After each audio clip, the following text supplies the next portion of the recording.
Hi everyone, welcome to another live recording of the Cheeky Natives. We've just been on a roll lately, as per usual, and we're bringing you another very, very awesome guest. His name is Rekgotsofetse Chikane, needed a moment, also known as Khotsi for those who are tongue-tied, and I've taken this from the blurb. He is a graduate of the University of Oxford, having completed his Master of Public Policy degree in 2017, a Mandela Rhodes Scholar and one of the Mail and Guardian's top 200 young South Africans, and the former national president of Inkulu Free Aid, a non-partisan youth organization focused on deepening democracy and enhancing social cohesion. He is also the author of Breaking a Rainbow and Building a Nation, which is a first-hand account of the university protest that gripped South Africa between 2015 and 2017, widely known as Fees Must Fall, and also our next guest on today's episode of the Cheeky Natives. Welcome, Khotsi. How are you? I'm doing well. Thanks for having me. So obviously there's a controversy around this name thing. So for purposes of this recording, what do we call you? You can call me Rekgotsofetse, unless you are going to get tongue-tied, then just go for Khotsi. Depends on how you feel. Okay. I don't like that caveat, right? Because, so obviously if I say Khotsi, then I'm just going to feel the judgment emanating from everybody because I was tongue-tied. But it's like one of those names where if you just read it the way you see it, most people get it right. Yeah. If you don't hesitate. Also, there are no excuses, right? So if you can say Tchaikovsky, you can say Rekgotsofetse. How do you say Tchaikovsky? Let it go. Assimilation. That's how I say it. Assimilation. So obviously, as Alma has said, this book is about the politics behind Fees Must Fall as the subtitle of your book. Yeah. Her and I both read it with keen interest. It seems we've been doing these Fees Must Fall books a lot. Just previous Tuesday, we had a launch of We Are No Longer at Ease, a book that you said here. Did you finish reading it? So I got halfway through. Okay. And then I left it on the Gautrain bus. And like you said, there's someone reading it right now who's probably having a grand old time. But by the nature of it, there's some pieces that I had read before. Okay. And there were some articles that I was like, oh yeah, I remember reading that a couple of years ago. Some have aged really well, some haven't aged as well. But it was interesting. So I think before we start the podcast, we know that a certain professor at a certain university has released a certain book which speaks about a certain issue.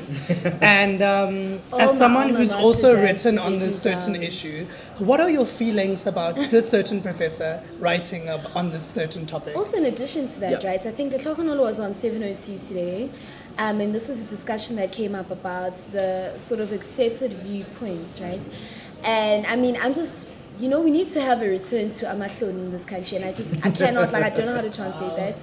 But we need to just have a return to just a sense of Amahloni. So when you are, and I just can't even translate that because I'm very sorry to note that English is a language which is often just lacking in the nuances that are needed to understand vernacular languages, right? So ask a friend to help you out if you listen to the podcast. But how are you the vice chancellor of a university at a time when fees must fall and participates in having really police brutality exerted and private security being brutal against students, and then have at your command and at your directive, and then have the entire audacity and liver and goal and whatever English words exist to describe this lack of Amahloni and then write a book? And I just have feelings about, it's not about the validity of perspectives. I think that sometimes we don't stand on the right side of history, and we must have moments of introspection and gather ourselves and ask ourselves what we've contributed to things that have happened taking place. But also what history on reflection will look like for you. Maybe you didn't need to write that book. I think a Fallist could have written a book, and you've now taken away the book deal from a Fallist, and you've taken away the attention from a Fallist, and maybe we just didn't need your book. Maybe we just need you to do your job and transform higher education. And that's what I have to say about my alma mater, and I'm gonna leave it at that because wow, a book, wow. So I haven't read the book yet. Good. Don't do it. So there's an interesting discussion that's happening, and I have 3 views on a book that I haven't read yet. And the one is, it doesn't make sense. So imagine you're a CEO of a company, right? And you write a tell-all book about the people in your company whilst you're still the CEO of it, right? It doesn't make any sense. What kind of morale are you trying to build in your particular company if you wanted to consider the university a company? How do people start trusting you later on to say, if I say something to you in confidence as the Vice Chancellor, how do I know at the end of your term you're not going to release part 2 of your book, further deliberating on the issues that we discuss internally? So that was my first issue, like just weird Vice Chancellor move to make. The second one is, why write a book to settle old vendettas that you have with people? Right, so this is the views that I've been getting from a lot of students who got named in the book, academics who got named in the book, academics who were what's subtweeted in the book as well, of you are now using your platform and using the platform of the protest, of using this catalyst moment in the country to now fight old vendettas that you have with other people. And I think that's also, I think it's a valid criticism whether you read the book or not. What has been fascinating though is seeing the reaction of certain student politicians, right? Both current and ex, who both got exposed, because you piece things together and you're just like, oh, I know who was at that meeting, and it creates that awkward tension, because he was trying to destabilize the student movement in one way or another by exposing these things. Now, these are my 3 views on this book. I don't have an issue with him writing the book, right? I think vice chancellors should be able to write whatever they want to write, right? As long as there's someone who's going to come out and say, am I allowed to swear on this podcast? Is that live your best life. Right? That someone will call you out on your bullshit, right? You say what you need to say, but when someone else calls you out on whatever lies that you're spewing, if someone calls you out to say, I'm fact-checking you, if someone says that you can't be the savior of the university and the perpetrator of violence at the same time, you can't come back and be like, no, but why are you criticizing me? So in my mind, it's a feeling that I've been getting. It's what I heard at the last book launch. It's how students have been feeling when they engage with them, of you can't have it both ways. Okay, so that's that on that. But moving on from him. Okay, so you wrote this book called Breaking a Rainbow, Building a Nation. And one of the key questions that you try and tackle in the book is this idea of double consciousness, right? And Alma and I have been both intrigued by, obviously, W.E.B. Du Bois and his scholarship around double consciousness. But explain to us how you use the idea of double consciousness in elevating your larger thesis, because your thesis will come true, but we just want to, chip away at these other little bits that you're doing. Yeah. So, I mean, Panache is a fantastic. I've never met Panache in person, but I'm the hugest fan of her. She's fantastic. Listen to our podcast. Should I listen? Because I just follow everything that she says. It's like, oh, you keep just dropping dimes. And her Ruth First lecture, I talk about it in the book, was a very pivotal moment for me for 2 reasons. One, she interviewed me for that Ruth First lecture, but didn't tell me it was for the Ruth First lecture. I kind of found out when I was listening and reading it, and I saw my name there. And I was like, wait, what's going on here? But she deals with this question of what do you do with this growing group of individuals in the country who are dealing with what Du Bois would call this double consciousness conflict, right? Of I am black, but in this nation, there's different types of black that white people will see, right? It's the, you have made it, you're the BE black, you speak like us, you hang out with us, and then there's you are the poverty-stricken black who can't really speak English that well, right? And the point that I was trying to say is like, how do I now elevate this discussion and say, well, this group is now politicizing themselves, right? They are no longer going to be the objective the object of someone else's study. They're actively using their own conflict as a mechanism of surviving in society, both for the good and the bad. And I was dealing with it myself. I read like a critique of the book where someone was like, he's dealing with this himself. I was like, yeah, every single day, right? Because it never just disappears. Some days I feel really, really good. Other days I'll be in a room when I'm just like, I just feel that I am not good enough to be in this room. And it comes and it goes. But I was trying to understand how this double consciousness functions within the university protest, right? Within the conflict that happens every single day in a plenary session. How certain people's privileges will allow you to elevate yourself in the protest quite arbitrarily. How someone who was never a student leader before, the next day becomes a student leader, and the only rationale that I can pick up from it is that because they have a car, right? Right, because they can transport people from A to B. They can transport other student leaders from this location to another location. All of a sudden, they become a student leader, and you're thinking to yourself, is this the world that we live in? So that's why I really wanted to start off there. And the first chapter kind of like elucidates how it functions in society. But I hope it gives a good way of understanding that the protest wasn't just this blanket approach to what it meant being black. It wasn't a blanket approach of we just understand phenomena in one particular way, but there were these undercurrents informing decisions. So we like to just give our listeners a hint of what lies ahead of them when they actually buy the book, because our listeners actually buy books. Yes. So we'd like you to please, and for those of you who are here who have your Bible, you can turn to chapter 2, and you're going to just read from page 22, for instance. Yeah. And the title of the chapter is The Curious Case of 1652s and South Africa's Paradox. Yeah, cool.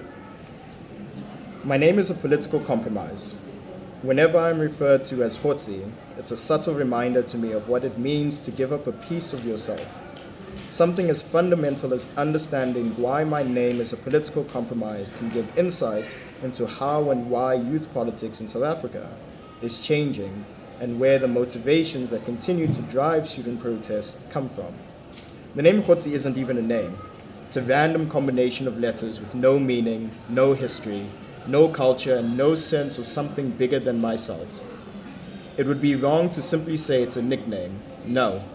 A nickname implies some form of negotiation, a negotiation in which some agreement is met in which both parties are satisfied. This negotiation may be jovial, considered, or even confrontational, but in the end, a nickname becomes your identifier. Khotsi is emblematic of the power struggle in which an 8-year-old willingly gave up his identity in a bid to find acceptance amongst his peers. The same power struggle continues to play out within broader society. It is a struggle with a group of individuals in the country who can be best described as 1652s, and, in particular, white people, a colloquial term students use for white people. My full name is Rekgotsofetse Chikane. The name was given to me by my mother as her own form of political commentary within our family. It means we are satisfied, and it signaled that I would be the last child she would bring into this world. But in 1999, that name was changed to Khotsi, which is a wholly butchered version of the original, with no connection to the political tale the original told. The moment I gave up my name was the moment I fell victim to the curiosity of 1652s. This is not a fate unique to me. Black South Africans experience these moments where you find yourself compromising your identity because of your need to find approval from a 1652 in many ways. A good way to describe it is like seeing the world through a kaleidoscope of discrimination. Though the form of the discrimination may change and seem disorientating at times, the pattern is continually repeated and always recognizable. The emergence of #mustfall politics was the result of students rejecting the urge to appease the curiosity of 1652s and their desire to hold on to the belief of a rainbow nation. Sure. It's quite a powerful paragraph that you've just read. And I think that in reading this, a lot of people who've had sort of the Model C experience can relate to a lot of the microaggressions and the problematic behavior of white people. Even before you have a language for what's happening, you can tell that this is concerning, you know. And in the book, you undergo a journey. So you speak about the politics behind fees must fall, but there's also a journey that you undertake, and that results in your own sort of Damascus moment, for want of a better word. And I'm really curious for you to take us through the journey of realizing that there is an unfair power dynamic that exists and what that means for you, and that aha moments that you have as a university student. Yeah, I mean, language. It's so interesting that you said language, finding the language to understand your situation, because I always describe that Rhodes Must Fall was extremely important because it gave students en masse the language to describe how they were feeling. Right, so they already knew how they were feeling, right? If you're being discriminated against, you don't need someone to explain to you how you're being discriminated against, right? You understand that. But the person who is discriminating against you might not understand the language that you're using, right? And Rhodes Must Fall became that tool where across the board, You gave students the language to say, I now know how to explain my particular pain, I know how to explain my particular experience, and I can tell this person what's happening, essentially. But to get to that point is extremely difficult, right? It's not an easy path, right? Because at first, the first step is that you have to acknowledge that there's something weird about how the world functions. That there's something weird about being black in a white space and just being arbitrarily being discriminated against, right? It's just, you have to be able to accept that this is not a norm, right? But to accept that this is not a norm is then to, especially in a Model C context or an IEB school, to confront the friends you've been friends with for years, right? To say, I'm going to call you out when you talk nonsense. Now, I had a particularly weird experience where I went to a very diverse school that did the Rainbow Nation. Right? They did the Rainbow Nation project the way it was supposed to be done, right? But then there's a problem with that, because then you enter society and you're just like, wait, no one else was doing this, and you just get hit over and over again. A lot of graduates from my particular school will always talk about this. Like, they get into university and they're just like, oh shit, this is the reality. So mine was during my gap year, right? So didn't get accepted into any university I applied for. Fun times that. And I went into like my year thinking, cool, I've got all these skills, it's going to be fantastic. And over again, I kept experiencing weird discrimination, right? Because I'm not protected by my school. I started experiencing white people I didn't know. I'd never like talked to them before, but treating me like I was less than. And then I went to UCT, and tutorials, man, you gotta love tutorials. That assumption that you don't know something. And in your mind, you're thinking, they're like, I know exactly what you're talking about. I just had a rough night though, so I don't feel like talking in this lecture, right? But the problem about individuals who come from a Model C background, right, is that, problem is not the right word. The challenge that they face is that they get into that context, such as UCT, and they can assimilate in certain respects. There are certain blows that you can take. There are certain punches where you're like, cool, this punch doesn't affect me because, you know what, I've got access to a computer, right? If someone is saying, why didn't you do this tutorial because you had no access to the internet or you've never used Excel in your entire life, students who come from an IEB background don't have to deal with that problem. It's not a punch that will take them down. But with enough punches, you get worn out. And students, particularly from my background at UCT, eventually said, there's an entire generation that's been worn out. We don't want to be the generation that's been worn out. And there's that fight back. So it's a challenge. It's a journey. It's not an easy journey in any respect. But it's one that I think is worth taking. Because those who don't get stuck in this quagmire of always asking, how do I appease a white person in the room? And that's a sad situation to be in, I think. So one of the, I don't know, I want to say challenges, I don't know. But you speak a lot about, in the book you speak a lot about like queer antagonism that happened in the movement, particularly Rhodes Must Fall, and how people were, like queer voices and particularly queer voices and black women were not elevated, were not included. You know, patriarchy was rife, you know, it was running the day. But there's an interesting thing that I don't know if you do it intentionally or not, where when you speak about trans people and transgender women in particular, you use X, right? And then there's certain parts where you use an A. So I want to know if that is an intentional thing that you did, because it was really bothering me, because I mean, I don't, for someone else reading the book, it may feel like it's trans antagonism because you're classing trans women with an X, but cis women you put an A. So it's like making the distinction between womanhood when they've been fighting against this exclusion. So I wanted to know why that was. Yeah. So it's a fantastic question. No one's asked me that before.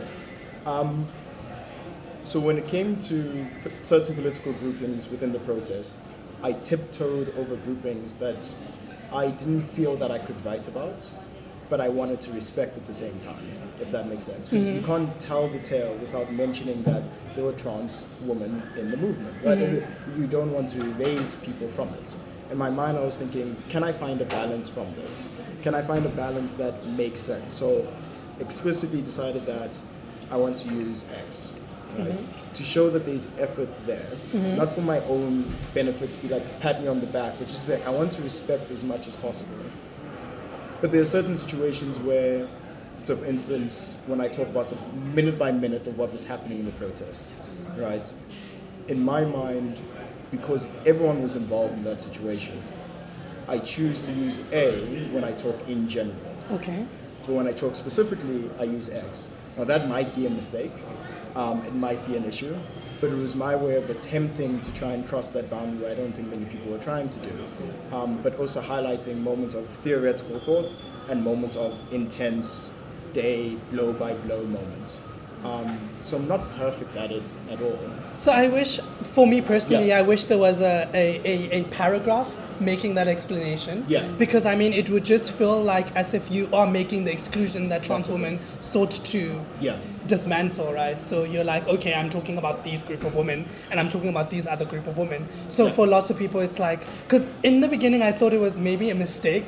And then as I read, As I was you like, went on. actually, no, this What's was going on here? intentional. Yeah. So like, and it was really bothering me. So Yeah. I'm glad that I sort of get where you're coming from, but Yeah. I'm still saying like a lot of people who read the book will not necessarily be comfortable with the fair way enough. in which it was used, And, right? I think that's valid because you can see where the bias stays, right? So there's one phrase, we actually read it there, where I use the difference between there's 1652s, and then there's white people, and then there's white people. And I purposely took some time to kind of explain the difference between these. Exactly, yeah. So I can see Yeah. where you're Yeah. coming Yeah. from. Yeah. Where I took the time to explain there's a difference between all these different terms, but I didn't use that for trans women in particular. And I think that is a valid criticism to have. So I just Yeah, had, so that for was the just my, reprint, Yeah, for the reprints. I'm going to come back and be like, hey, Yeah. so slight revisions. So speaking of the distinction, so Yep. I mean, you spoke, the points of the book is the politics behind the Fees Must Fall movements, the Yep. must fall movements, not just Fees Must Fall. And there are interesting commentaries that you make about politics as it relates to individual party politics and to Yep. people's lived experiences, right? And for me, I'm very curious about the resolution that you've come to, or the conclusions you've come to for yourself, right? And having had to navigate, for example, the loyalty to a party which may not necessarily be loyal to you and your politics in that moment, right? Yeah. So, you all know you read that book and agreed. So, for example, I mean, there was a very poignant sort of memory that you recount where the students, there's the incidents in Parliament, and there's like public order policing, and there's all of the stuff happening and people being arrested. And the speech continues, Yeah. right? The speech continues as though nothing has happened, right? And the ruling party continues, right? There's just business as usual. And for me, I was very curious about the resolutions you've then come to post, that having been part of this, what really strove to be a non-partisan movement, with the feelings and allegiances that you yourself may have held, Yeah. and what it means to reconcile your personal politics with what have previously been long-held politics of your own, and what that means for you. Yeah. So there's always this debate. So I've been fighting with Sasco and the ANC for like the longest time.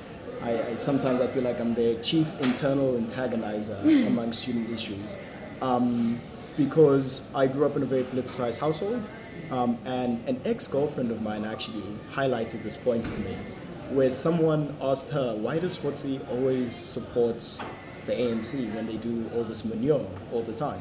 And her response to him was, because he grew up in it, right? He grew up in a household that idealized this particular grouping and then fought for that idealized thing. I'm not just talking about like my dad, my uncles were MK vets. My aunts made sacrifices so that my uncles could do what they needed to do, etc. So I have this very idealized view of the ruling party that I defend vehemently against people who take against it. And then Fees Must Fall happened, where I was like, but this makes no sense. Like, you could have this idealized view, but this idealized view won't ever come into fruition if you allow the people who will sit in parliament while students are being shot outside to continue to be in parliament. It makes absolutely no sense, right? So now your idealized view gets shattered. The question I ask myself is, well, then do I become an independent? Do I just meander? Do I find a new political home? And I struggled. Personally, I struggled to find a new political home, and I came back to my house and I was like, I'm not ready to do this, but I'm ready to fight to make this the idealized version that you guys need. Not what you believed in the past, but what you need now. And that's where I kind of sit with my life. When it came to the politics, my fear of being non-partisan, I always have this phrase, some people might know it, is party politics, completely understand it. Because I can predict what another party is going to do. Right? You hold these views, I can kind of understand where they're coming from. People politics can get very frustrating because sometimes someone might disagree with you because they just don't like you. Right? There's nothing else informing that position. They just don't like you, so they're going to disagree with you. And the question then becomes, can you lead a movement with that type of politics? And in some cases, huge success. In other cases, it doesn't work at all. I stick on the side of understanding party politics, understanding my own political position, and being comfortable with it, and being comfortable that there's huge contradictions, but being able to say, I acknowledge the contradictions exist, how do I fight to eradicate them? And can I? I mean, talking about loyalty to the party, Loyalty to the party. there is an interesting sort of thing that you do in the book where you sort of speak about being angry to your dad, and we know who your dad is, you know. For those who don't know who his dad is, Rekgotsofetse is the son of Frank Chikane. And so I'm really interested in that tension because I don't feel you explored it enough in the book, and that may have been intentional. Yeah. So the direct question is, are you angry at your father? And how are you reconciling your the way the mass fall movements played out and the relationship that you have with someone who is loyal to the party? Yeah. But also, just in addition to that, I think that your father, yes, but it's also just the metaphorical relationship between really what is the younger generation and the older generation, and this feeling that you describe of them having jobbed the baton and the younger generation always having to pick it up. So perhaps just to explore not only the feelings or the relationships that you hold with your father, but also just as a metaphor for the relationships between the older and the younger generation. Because I think that the must-for movements really encapsulated the way that young people were feeling about older people and the ways in which they've really jobbed the baton over and over again. So I do not hate my father in any way. I actually love my father quite deeply because my dad created a space where you could have a very frank conversation about the decisions that they made in the past. So he would always open it up, right?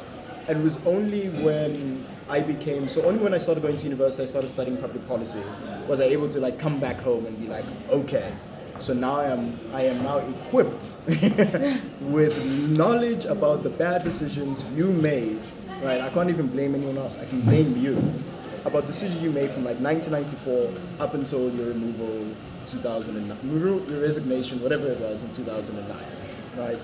And my dad was completely open to it. Because he's never been the type of person to be like, you young person don't know what's going on. So whether this is the decision that they made around the AIDS policy, the decision that they made around 1996 when it came to the sunset clauses, and accepting that we're going to go with the sunset clauses, we're going to do here, it was a very open discussion. And I love him for that. Because when you get out of that context, the discussion between older generations and younger generations doesn't work like that. Yeah. Right, so I hate the term intergenerational dialogue because it's never a dialogue, right? It's like the old people telling you this is what must be done. And you don't know. Yeah. You young kids don't understand. You were never, the worst thing is you were never in the struggle. So how could you possibly know? And I heard last year there was a Fees 4 person who was just like, no, we had our own struggle.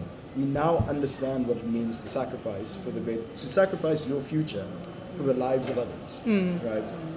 We now fully understand what that means and to take that decision. But these dialogues don't happen with the older generations because they're stuck in their position. So fantastic conversation I had with Joel Neshatenze. He's like the intellectual of the ANC. I don't know if he's still the intellectual of the ANC, but he just flat out was like, I don't like your book. I was like, why? Because he's like, because you guys, you think you know everything, you don't listen to us. I was like, that is not a valid criticism of the book, right? Just because we haven't listened to you, it doesn't mean you must then disregard all our views. Because you have thousands of people who went onto the streets of the country, and my supervisor makes this point that not many people make, not even students, that there are very few examples in the world, right, where protests will start on a Monday with one demand, and on the Friday of that same week, the president is on national television giving into that demand. Yep. It doesn't happen, right? So an entire generation was able to do this. you have to listen to them at that point. And if you don't listen to the ones in the university, who knows what will happen once that anger leaves the university and is mobilized in other areas.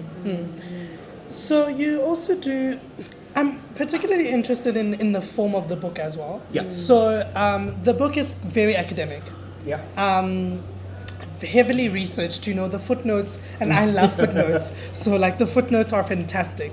But I'm trying to know, who did you write this book for, right? I know that when you think about James Baldwin says you don't write a book for a particular audience. But there must be, you say you wrote it for 5 people. Yeah. But there must be an audience that you wrote it for. And I feel it's not in some ways the fees must fall people. No. Because it's alienating in the language. But then a second related question to that is that I'm wondering if the extensive research that you've done in this book is how, Black academics and Black literature has been treated. So if you had written a tell-all account about fees must fall, someone was going to be like, where are the statistics? Where are the stats? Where is the academic? Where is this? Is that also one of the reasons you decided to write it this way? So that people don't come for you with the where are the receipts, basically? Yeah. So I was in full-on academic mode when I first started the book, and that kind of just rolled over chapter by chapter as I went in. But the other big concern I had was that I don't want to speak on behalf of other people, right? And I don't want it to seem as if, and sometimes I succeed, sometimes I don't, this is the only narrative of fees must fall, right? And this is the gospel truth of what happened, because then people would come at you, right? Because there's various different views, there's various different narratives about the protest, some that I fundamentally disagree with, but I can't argue with because that's the vantage point, right? So I was like, research as much as possible to eliminate as many of my personal biases coming into something. So for instance, I want to talk about how protests existed in the university system from the late 90s, right? Now I can either just say that, previously disadvantaged universities used to protest, but then you're denying them that history. So I say, let me come back and let me give that history so then someone can go off and find themselves. So that was one of the reasons. The other academic one was, I don't want people, it was that academic mode, Black academics always have to protect themselves, right? We always have to justify what you're writing, and I fell in for that trap, but I enjoyed it, right? Because now I know if anyone does question it will never be questioning around, he doesn't know what he's talking about. The question would be no, you haven't researched yourself. You know nothing about what he's talking about. And the audience isn't for students, right? It was never designed for students currently in class. The actual audience were young professionals, right, who've just entered the workplace, who are now beginning to ask the questions, right? They fell into the trap of, I was radical in university, then I came out of university, and then this protest happened, and then they attacked students. And I realized they were disjointed, right? Once you enter the working world, you become disjointed from your university life. You stop attaching yourself to those ideas, and you fall into the trap of they must be hooligans, or they're perpetuating violence. And I wanted to give them an opportunity to say, here's a way of understanding exactly what happened if you want. Yeah? Here's a way of helping you understand what you are going through university, and hopefully at the end, here's a reason for why you shouldn't assimilate into the workplace, right? You shouldn't assimilate into our society and just accept it as a normal society that we live in. I also didn't write it for students because I want students to write their own stories. It's my big impact. I am waiting for someone to just come out and just write their own book about what happened, because I'd be fascinated to see their opinions. So there's something that you've said which is very interesting, just speaking about the narrative, right? And you write about Black pain as it relates sort of to identity politics, right? So who gets to tell the stories of Black pain and how do they get to tell these stories, right? Yeah. And I mean, I'm also very curious on your own reviews or your own feelings about that, right? Because there's a conversation to be had about who gets to tell the stories of pivotal moments in history, right? Yeah. And which vantage points then gets used, you Yeah. know? And Black pain is something that comes up often, right? It feels, in fact, in the other feasible discussion that we were having, No Longer at Ease, there was a whole conversation about a scene in which one of the protesters almost says this is a performance, we must perform, and it feels like even in our pain we must perform, you know, there's a performance that has to be made. So I want your reflections on Black pain and what that meant for you and ownership of that in writing this particular book? Yeah. So I think I know what you're referring to in the book, but let me start about myself when it relates to black pain. I never had the language of black pain until Roses Fall, right? I could conceptually understand what was going on, right? But I was never given the language. This is where that language comes into place, right? I was involved in student politics for 3 years, quite intensely, for 3 years before Roses Fall happened. And there was never a big meeting where the phrase black pain was used, right? There was always like a synonym for it of some sort. And I remember in one of the first time I truly understood it was a friend, Maskole, who, after the screening of Miners Shot Down, very pivotal moment, kicks all the white people out, essentially. I won't tell the story, it's in the book. But his argument was, I don't feel like I can unpack this in this space the way I truly want to do it. Yeah. And I felt exactly the same. I remember sitting in the corner and being like, I feel exactly the same. Because it's painful. Like, what I just watched was an extremely painful experience. So, for me, I understood it as black pain is only something that an individual can understand for themselves, right? You can talk about it at a high level, you can motivate it at a high level, but you can only truly understand it as an individual because of your own perspectives, right? But when it does get used at a higher level, it becomes an interesting tool for telling stories. I remember, so I love Tatu Bula. Tatu Bula is one of the most fantastic student leaders that has come out of UCT. But I remember at the time, I said at the beginning of Roses Fall, Tatu Bula is soon going to become the voice of this protest, right? Because she ticks what people would think is the checkbox, right, of disadvantage, right? She checks all those boxes, and people got into the mindset of, because she checks all the boxes, therefore she must become a leader, right? But the problem that has is that you don't create that leadership because she's a brilliant leader. You create a facade that when she starts speaking, certain people will be like, but do you really know what's going on, right? Do you really fully understand? And so my issue is not how you politicize or mobilize around black pain, but it's the fake mobilizing around it. I'm going to talk about black pain, but to check boxes so that I protect myself from being attacked, right? And that's what a lot of males fell into that trap. So the protest that failed at Wits, beginning of 2016, was that, where they came out and they said, no, but we don't want females. But we don't want women. Right.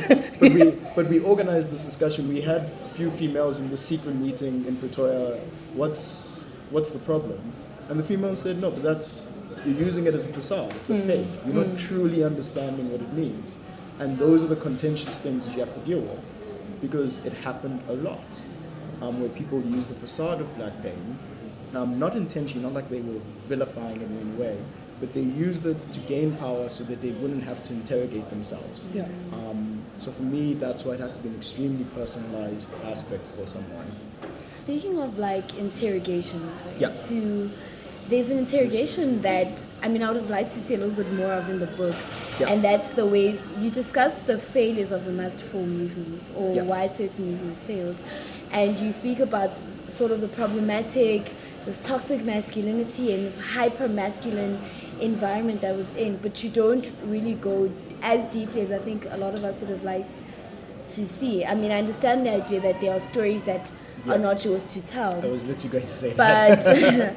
But I think in a book that also then has a criticism of certain movements or certain things, I would have liked to see a little bit more of you speaking about the problematic ways in which men, particularly in the must-fall movements, behaved, and why that then contributed to the failure of those movements. I guess the question really is on reflection, what should have been done differently in terms of the men in the movement, right? Because yes, everyone was quoting Fanon. So I was in varsity when Fees Must Fall happened, and I remember it was like a big aha moment for a lot of people, which is great, because people who previously had not encountered like the work of black feminists or black scholars in that way were then exposed to this and were forced to rethink and be able to put a name to the experiences that they were having at the time. But there is this continual exclusion of the woman in Fees Must Fall, and it's a criticism we've had of two of the books that we've reviewed, and you've said that this was a failing on their part and probably led to the failure. but didn't really go quite into depth for it. So now I'm curious, obviously, about your own sort of resolutions post that, because you've now written the book is out. Yeah. You've had time to reflect in Parkrest on this book, and the problematic politics. Yeah. So it wasn't my story to tell. And why I say that is, so when I did my interviews, I got some insight into some really deeply troubling things that happened, but it wasn't my story to tell on behalf of that person, if that makes sense. So Roads Must Fall becomes, so I can give a highlight of why this is not my story to tell. So the downfall of Roads Must Fall is precipitated by moments of sexual violence in the movement, right, that get masked. Right, so this is public knowledge, where one particular guy, Umani, gets accused of sexually assaulting one of the prominent student leaders. And the men gathered around him and said, how could he possibly do this? Right? He's also the face of the protest, right? Mm-hmm. But once you don't deal with that moment, it gives the impression that this will be fine. But I think even further to that, there's a lot of complicity that even people are participating in, right? So one of the other issues that I had is by not naming it, it could be as in if you continue the complicity, right? So naming the violence as in this is the broader spectrum of what happened, and even intellectually masturbating about like what some of those reasons are about why the movement happened in the way that it happened. Because I think it's important for us, the people who are doing this, to name the violence, right? Naming the violence is also a political act. So I would have really enjoyed more of the naming, because you do speak about these figures and sometimes you don't, you acknowledge their faults. You're like, this is a controversial person, but honestly, this is a sexual abuser, right? And it's not a law thing where innocent versus proven until guilty. It's like, actually, we know for in truth that there are certain things that did happen, and we have to name them from what happened. Right? So I mean, but also to then also not contribute to the erasure of those events having taken place, right? Because I think the problem with archiving history or like retrospective looks, right, is that hindsight is 2020 in a lot of respects, right? You are able to be like, we should have, but we didn't. But what like Rekgotsofetse was saying, using the correct language of naming things affords you retrospectively is that it avoids the erasure and the minimizing of very significant events, right? So minimizing the trauma of these black women who often were at the forefront, right? These women were at the forefront and then came home to what really should have been safe spaces. And then you come home to a Zania house and you're sexually assaulted, And we have to name that assault for what it is. We have to name, or else there's a secondary erasure that takes place. And I think that's really what the concern was, this potential secondary erasure, because everybody's sort of spoken about those kind of events, but spoken around it and not been able to name, like, and say, this person was a sexual abuser and this person participated in the active erasure of black women from the recording of this event, and has then gone on to receive numerous accolades and to whatever, in ways that black women have not been afforded because of the ways in which we archive history.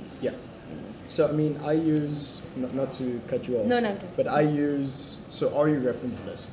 So I talk about them in the book of saying, I now take the stance of sexual violence on campus should be treated as guilty until proven innocent.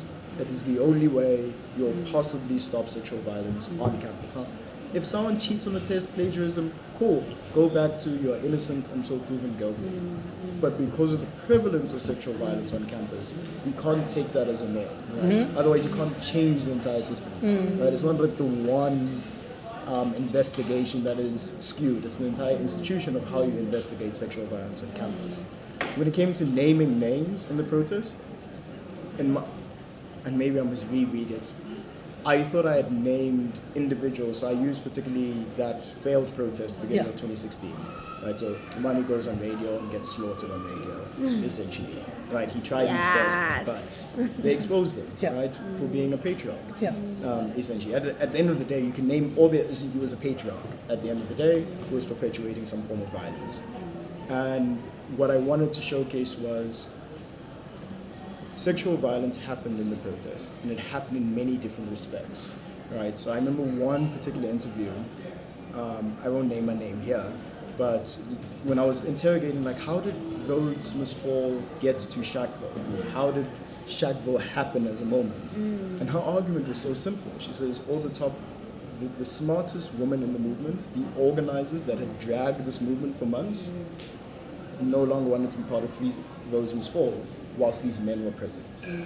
So there was just a leadership deficit at the wrong time of the year, right? That precipitated events. And she came as like, So black women stopped doing the work, basically. they were just like, Stop carrying everyone. and then you get a moment where things escalate, where the minds that had kept everything in control were like, we refuse to be part of it. Remember, these are the same women who kicked men out twice, right? I remember the little Twitter announcement to be like, we've now taken over the Rhodes Must Fall Twitter account. No men are welcome in the movement. That had happened twice before, and no one had learned their lesson.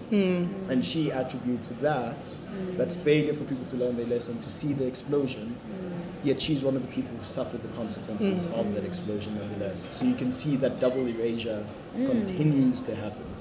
So I suppose the final question, and we obviously left it for the final question, is the question that you ask yourself in the book. Can coconuts be trusted with the revolution? No, And why do you say that? because of Rockets in Bryanston. So I'm not sure how many people know of Rockets in Bryanston. Rockets in Bryanston is one of the most fantastic spaces to see the black elite, or those who want to ascribe to becoming the black elite, spending their money and showing how popular they are. Right? I am a victim of Rockets in Bryanston. It's a really nice place to be on a Sunday night. The question I ask myself is, can we trust that grouping who have both political power in the country, right? They're growing with their economic power in the country, right? And socially, they've gotten to a point where they don't care, right? In their minds, like, I've gotten to a point where white people don't affect my daily bread anymore. And these individuals, I don't think, when pushed to the edge, will be able to say, I'm willing to sacrifice my own privileges for the greater benefit of the country. And why I make that analysis is that, from my particular perspective, and people will challenge me on this, I saw it happen in the protests. Right? I saw it happen in the protests when the groups that had the economic power, they had the political power, once they got what they wanted, exited. And there's two clear examples of this, right? It is when government comes out and it's like 120,000 and below, essentially you'll have free education. And it's like, nah, that's not a thing. And they went to 200,000, nah, it's not a thing. Then they went to 400,000, and the protest kept on going. Once the figure hit, if your family has 600,000 per annum, you will then get essentially free education. And I remember sitting back and thinking, 600,000 rand per annum is a huge number, right? But then, cool, we may as well then keep on going, that everyone should get free education, and then the energy stopped.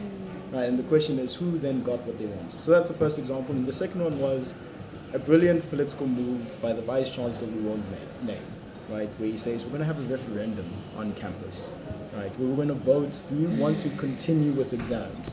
What that vote really was a proxy vote. Yeah. Right, to say, do you agree with Fees Must Fall or not? And when you look at the numbers, right, if we had just had to use this on race, there are not enough white people at Wits to make up that majority vote. Like, there's not enough. So there is a grouping who also came to the conclusion that we're done. Now, I don't know who that grouping is. I can only suspect and hypothesize. And my hypothesis is a lot of people who say, listen, now you're attacking my privileges now. Right? I don't know if I'm willing to sacrifice my academic life for the benefit of this big goal of free education. And for me, it's warning signs. And it happens in every society that goes through its liberation moment, that there will be a class elite that will come out and betray the masses. And my question is, ask the questions now. You can be in a leadership position. There's nothing wrong with being in a leadership position, but you should be constantly interrogated of, I just need to double check that you're still with us to the bitter end, right? Are you still with us? And if you're not, cool, but don't be a leader of the movement, right? Don't put yourself at the forefront of it, because at some point you're going to start making decisions that are based off your personal bias rather than the greater good of everyone else.